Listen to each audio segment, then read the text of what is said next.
გახლავთ თამთამა ჭერაშვილი, თაზო მახარობლიშვილის დედიკო. მე ვარ თაზო მახარობლიშვილი და 10 წლის. კვების საკითხში ცოტა რთულად არის ჩვენთან საქმე. ცუდი მჭამელია თაზო. ცოტა მწუნია ჭამელი ვარ. ვდილობ ბოსნეულით მომზადებული წვნიანი დაუმზადო და მივცე საკვებად. ყველაზე მეტად არ მიყვარს სუპი და ყველაზე მეტად მომწონს ხელი შეიძლება რა ვთქვა? ბანანი. მოცემული გქონდა პროდუქტები და ეს პროდუქტები უნდა განგვეთავსებინა სამი ფერის მოწყობილებაზე. ეს არის მსხალი და მე მას დავდებ მწვანე ფერზე. მსხალი მიტო დავდე რომ ჯანსაღი პროდუქტია და ხელია. და მისი ჭამა ხშირად შეიძლება. ეს არის ვაშლი და მე დავდებ მას მწვანე ფერზე. ვფიქრობდი რომ ხილს დადებდა მწვანე ფერზე, იმიტომ რომ ძალიან ხშირად ვიმეორებთ ხოლმე სახლში და ვამბობთ თუ რა ამდენად დიდად სასარგებლო და მნიშვნელოვანია ხილი ბავშვის ორგანიზმისთვის და ამ შემთხვევაში გამართლა ჩემი მოლოდინი და განათავსა მწვანე ფერზე. ავოკადო იმიტომ განვათავსე მწვანე ფერზე, რომ თვლი ძალიან სასარგებლო და ჯანსაღი პროდუქტია ბავშვისთვის და ხშირად გვაქვს ჩართული რაციონში კვების დროს. მე ამ ყველს ჩავდებ მწვანე ფერში. ყველი, იმიტომ რომ თაში კეთდება ყველი, თან სასარგებლოა. თევზი იმიტომ განვათავსე მწვანე ფერზე, რომ თვლი ერთ-ერთი აუცილებელი და ჯანსაღი პროდუქტია ბავშვის ორგანიზმისთვის. ბროკოლს დავდებ მე მწვანე. ბროკოლი იმიტომ დავდე მწვანეზე, რომ სუპებში ამატებენ ხოლმე, მაგრამ მე მაინც არ მიყვარს ბროკოლი. სოკოს მის მომზადებაში რაიმე შეცდომა დაუშვა, შეიძლება ის პირიქით უფრო საზიანო აღმოჩნდეს ორგანიზმისთვის და უფრო ნეგატიური გავლენა მოახდინოს ორგანიზმზე, ვიდრე დადებითი. თუმცა აქვს თავისი დადებითი მხარეები და ამიტომაც დავიჭირე ნეიტრალური.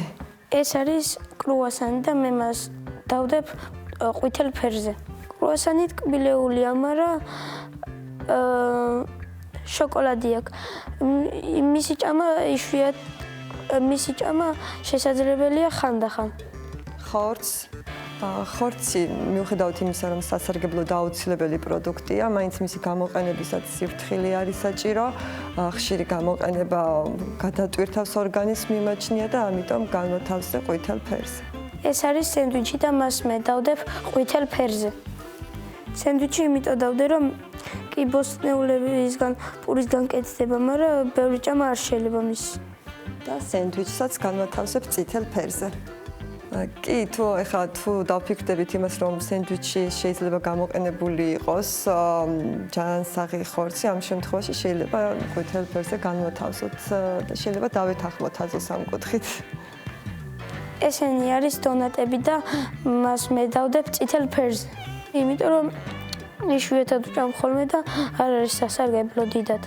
ანუ არ მიყვარს დონატები? მიყვარს, მაგრამ მიშლიან. და უჯერებს ხო? წითელ ფერზე განვათავსოთ სოსისებს. არ არის ჯანსაღი ხორცით დამზადებული და ამიტომ ვთვლი, რომ არის საზიანო ორგანიზმისთვის. მე ეს ფერები დამეხმარა, რომ ეს ყველა პროდუქტი ცერცერკი გადამენაწილებინა. ვფიქრობ, თაზოსაც დაეხმარება ეს მეთოდი, რომ უფრო კარგად გაერკვეს, რომელი პროდუქტია ჯანსაღი და რომელი შედარებით ნაკლებად ჯანსაღი. რასაც მარია ექიმი მომწევს რჩევებს, გავითვალისწინებ. რჩევა და მითითებები საყურადღებო და გასათვალისწინებელია და აუცილებლად გავითვალისწინებთ მას შემდგომ, რაც შესაბამისი რჩევები და მითითებები იქნება ჩვენს მიმართ გაცემული.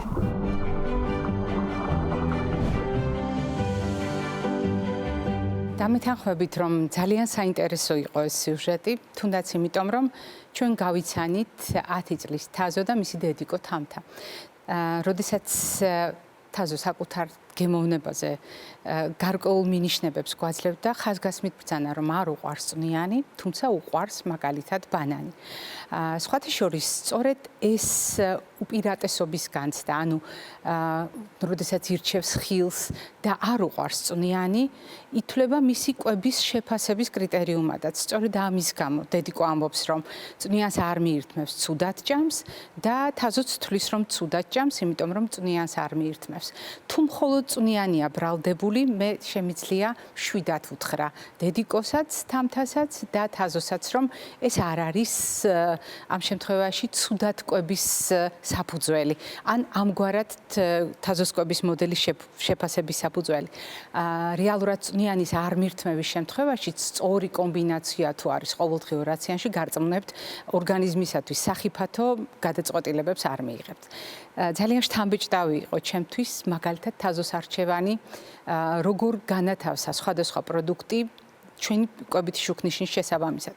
მაგალითად, წითელ ზონაში მოათავსა დონატები, რომელიც უყვარს და მაგალითად, მწვანე ზონაში მოათავსა ბროკოლი, რომელიც სულაც არ უყვარს.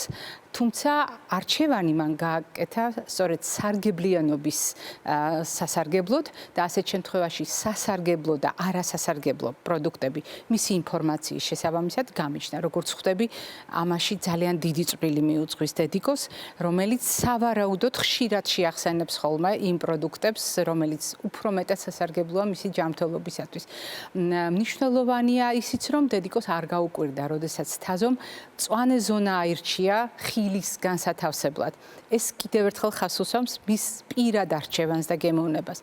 თუმცა რას გულისხმობდა თამთა ბროკოლის დამუშავების შეცდომებთან დაკავშირებით, ეს ძალიან საინტერესოა. ნამდვილად არ არის ის ყვითელი ან წითელი ზონისთვის გასამეტებელი პროდუქტი, თუ ჩვენ არ გვაქვს კონკრეტული ადამიანის შემთხვევაში კონკრეტული პრობლემები და კონკრეტული შეზღუდვები. ზოგადად, როდესაც სარგებლობთ რაღაც ინფორმაციით, ძალიან მნიშვნელოვანია ამ ინფორმაციის სანდოობაში ვიყოთ დარწმუნებული და როდესაც ხედავთ, როგორ ზრუნავს დედა არა მარტო საკუთარი კვებითი ჩვევების, არამედ შვილის კვებითი ჩვევების ჩამოყალიბებაზე, ეს ძალიან სასიამოვნოა და ეს კიდევ ერთხელ ადასტურებს, რომ ჩვენი კვებითი შუქნიშანი მუშაობს.